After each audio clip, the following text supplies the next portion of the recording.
Hey Freeze Dryers, it's Brian with Retired at 40. Welcome back to the Live Life Simple Kitchen. I have a special treat for you today because everyone loves a little bit of comfort food. Who can argue with biscuits and gravy? Not only am I going to do a recipe video today of biscuits and gravy, I'm also going to do a versus video because it's been a while since I've done one of those, and we're going to visit our old friend Mountain House. They just happen to have a biscuits and gravy, so we're going to compare the two, and hopefully by the end of this video we'll have a nice freeze drying recipe we can add to our freeze drying cookbook, and we'll have a good comparison on what to do, what not to do coming up.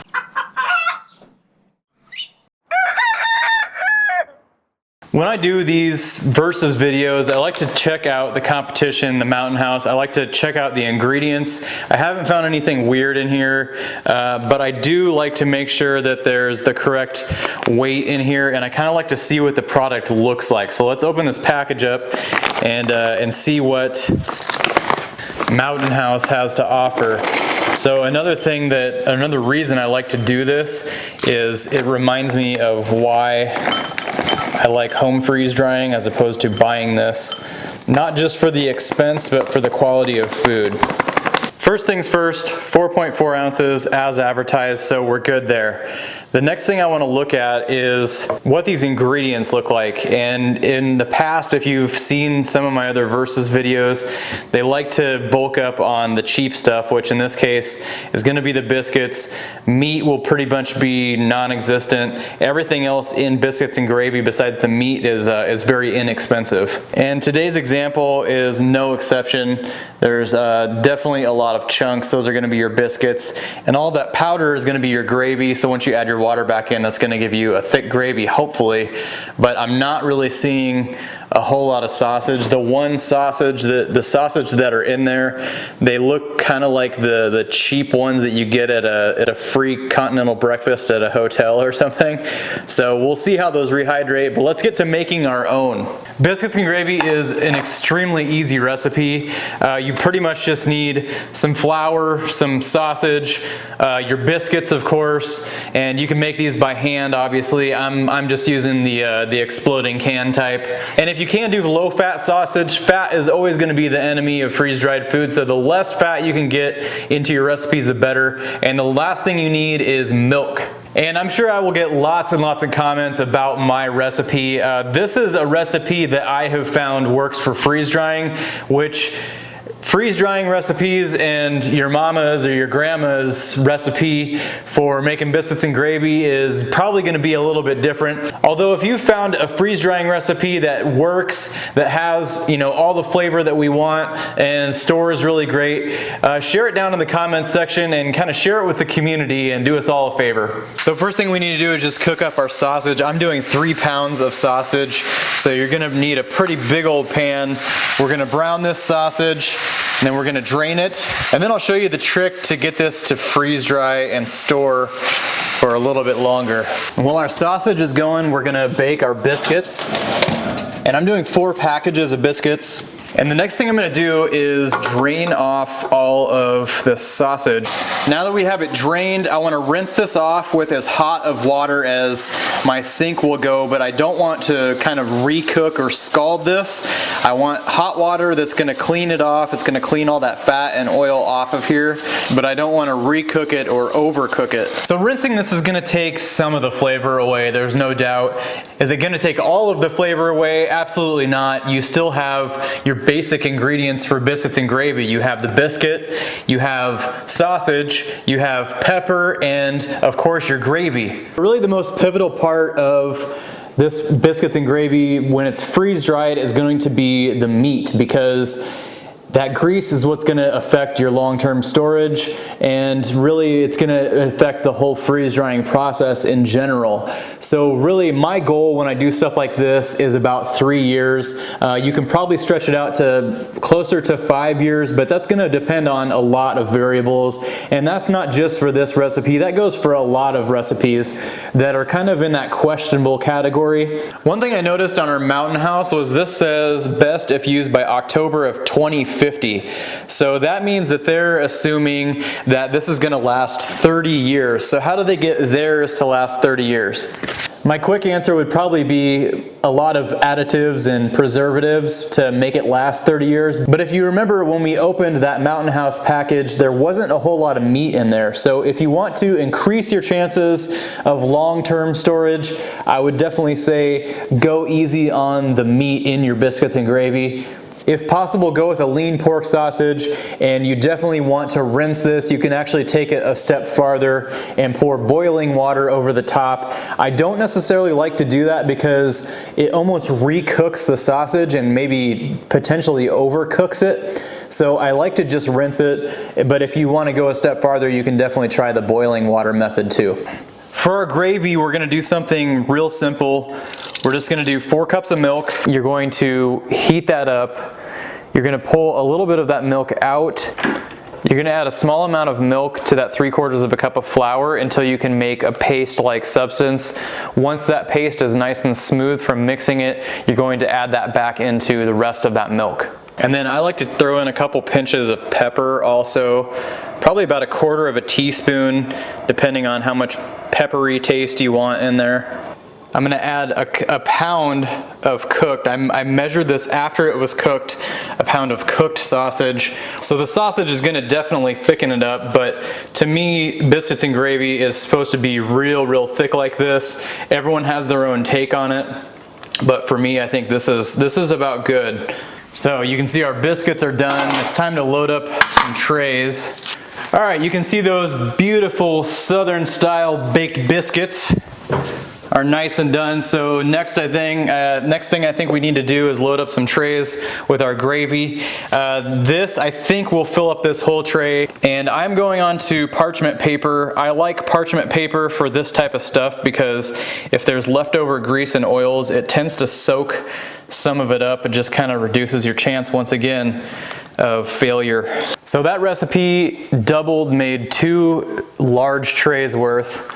Just about perfect. Now I'm gonna drop some dividers in here and we're gonna get 10 equal portions when we're done.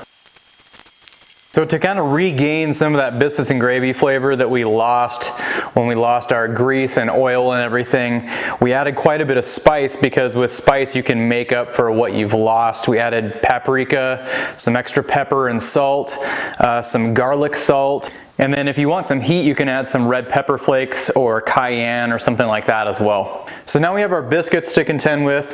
Since we have 20 portions of gravy, now we need 20 portions of biscuits. So what I'm gonna do is take one of these biscuits, and these are larger biscuits. These are the Southern style. I think if you use the smaller ones, your ratios might change a little bit, but I'm gonna cut them down this way and then cut them into 1/8. So that'll give you 16 total pieces. And then we're gonna add that into 1 portion of the tray divider. So now it's gonna be a 1-to-1 ratio. That way when we bag them, we know exactly how much to put of each into the bag for 1 serving. And for rehydration, it's really important that you don't let these biscuits, you don't want the chunks to be too thick, because when you're rehydrating, they're going to be like a rock. And you want that gravy to actually rehydrate them slowly, but you also don't want them to be soggy. So it's kind of a delicate dance when it comes to that. That was enough for 4 trays in the large. So to get that 5th tray, you would just need to cut that recipe in half one more time.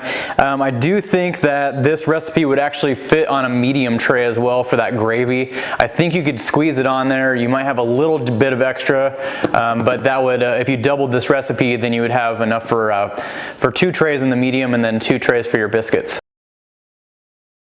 All right, we're ready to rock and roll with some freeze-dried biscuits and gravy. Make sure that if you have not subscribed to the channel, you can do that here on the side of the screen. If you want freeze-drying content, well, you've come to the right place. You just need to click that little subscribe button on the side. It's the little rocking chair that says Live Life Simple. And then you just need to find that bell and go ahead and press that bell. That'll get your notifications going, let you know every time a new video comes out. And we release a new video every Sunday at 8 a.m.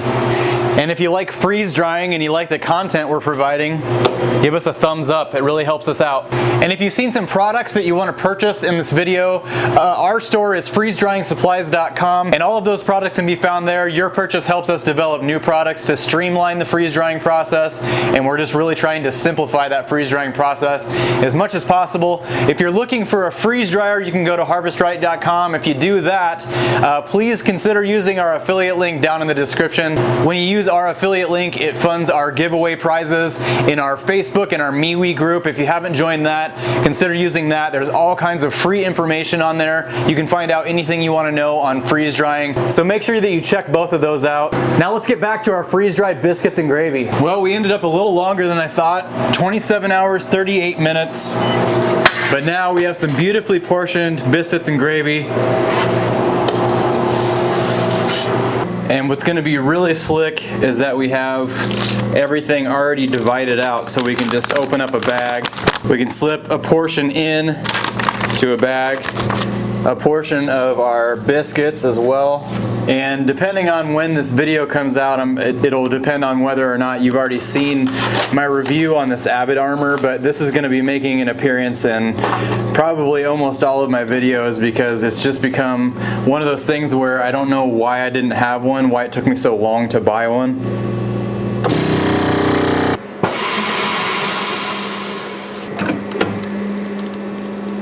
There you go, Mountain House, eat your heart out. So I took 2 of our portions and I weighed it out because I want to get as close to that 4.4 ounces of the Mountain House as I can. Those 2 portions weighed 5.35 ounces. So I'm gonna get the rest of this all bagged up with the Abbott Armor Sealer, and then I'm gonna go upstairs, we'll rehydrate, we'll put the 2 head to head, and we'll see what we end up with. All right, well, this is the part where I feel like the luckiest guy in the world, because I get to eat as part of my job, and we get to figure out how our homemade biscuits and gravy that are freeze-dried compare with the store-bought Mountain House version. I think I already know the answer, but we're gonna find out right now. Okay, so here's our Mountain House again. And then there's our vacuum sealed biscuits and gravy. So depending on where you're gonna rehydrate this at, I think the best way to rehydrate our homemade is separate our bread chunks from the gravy. That way we can get the gravy to the exact consistency that we want it to be before we add the bread chunks back into it. That'll also allow us to control the texture of our biscuits, because we don't want them to get too soggy, but we also don't want them to be like croutons. Here's our side-by-side. This is the Mountain House, and then this is our homemade with our biscuits diced up here that we'll add in a little bit later. So the directions for the Mountain House say to do 1.5 cups of boiling water, and we are gonna need a bigger bowl. Try that again. 1.5 cups of boiling water. I'm gonna mix it up. And then we're supposed to let this sit for 5 minutes. I'm gonna put some aluminum foil over the top of it. If you were rehydrating it in the bag, obviously, you just seal up that bag again. And then I'm gonna cover it with a towel. And then I think I'll try that same amount for ours. Ours is a little bit heavier by weight, but that doesn't necessarily mean that it won't be the same. So I want this to be a little soupier than you would normally want it to be, because we need to rehydrate our biscuits as well. So I want to get our gravy texture down first. It is a little soupy right now. I didn't add all of the water, almost all of the water. And now I'm going to toss my biscuits in and just kind of dunk those. Now let's cover that up and give that about 5 minutes and see where we're at on that. All right, let's see how our Mountain House is doing. So it has puffed up quite a bit. And then this says to stir it again and then let it sit for another 4 minutes. So that's what I'm gonna do. While we're waiting for that, let's check out our homemade.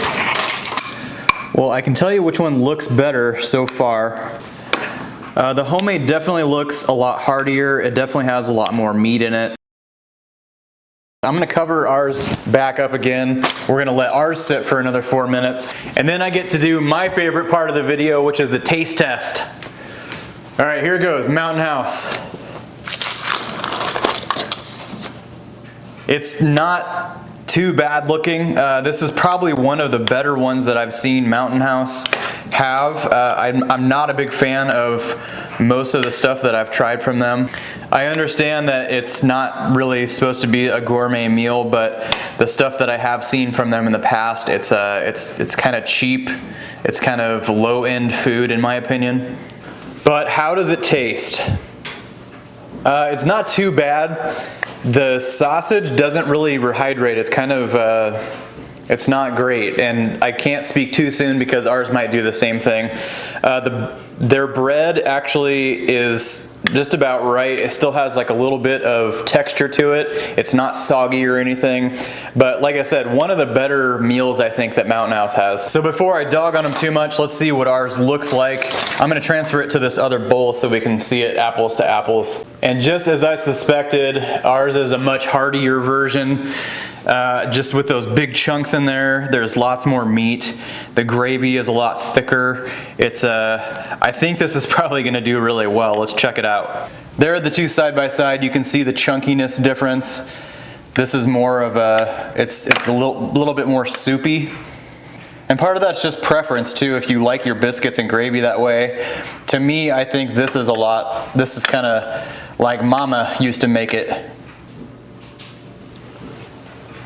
So this is what I'm going to say. We kind of stole the rehydration technique from Mountain House, but stealing it and putting it into our recipe, nailed it. The biscuits are perfect. They're a little bit damp on the outside, but there's still a little bit of that biscuit crisp on the inside, which is totally perfect. There's a lot more meat in here. The gravy is right on, and I know which bowl I'm finishing for breakfast. The spices and everything really added a lot more. The Mountain House is a little bit bland, which I kind of get also because they kind of need to appeal to the most people. The other thing that I'm pleasantly surprised about is I think the storage, which I was kind of a little bit concerned about, is going to be pretty good on this, because it seemed like even though it's a greasy type sausage meat, I think that it's actually going to store pretty well. It didn't have that greasy feeling like some other stuff does. So shelf life, probably I would guess 3 to 5 years. I know some of you like to go longer term than that, but for me, I rotate my whole food storage every 3 to 5 years anyway, because you get to weed out that stuff that didn't make it or was maybe questionable anyway. In the meantime, this is Hungry, retired at 40. Remember to live life simple, and we'll catch you next week. Cheers.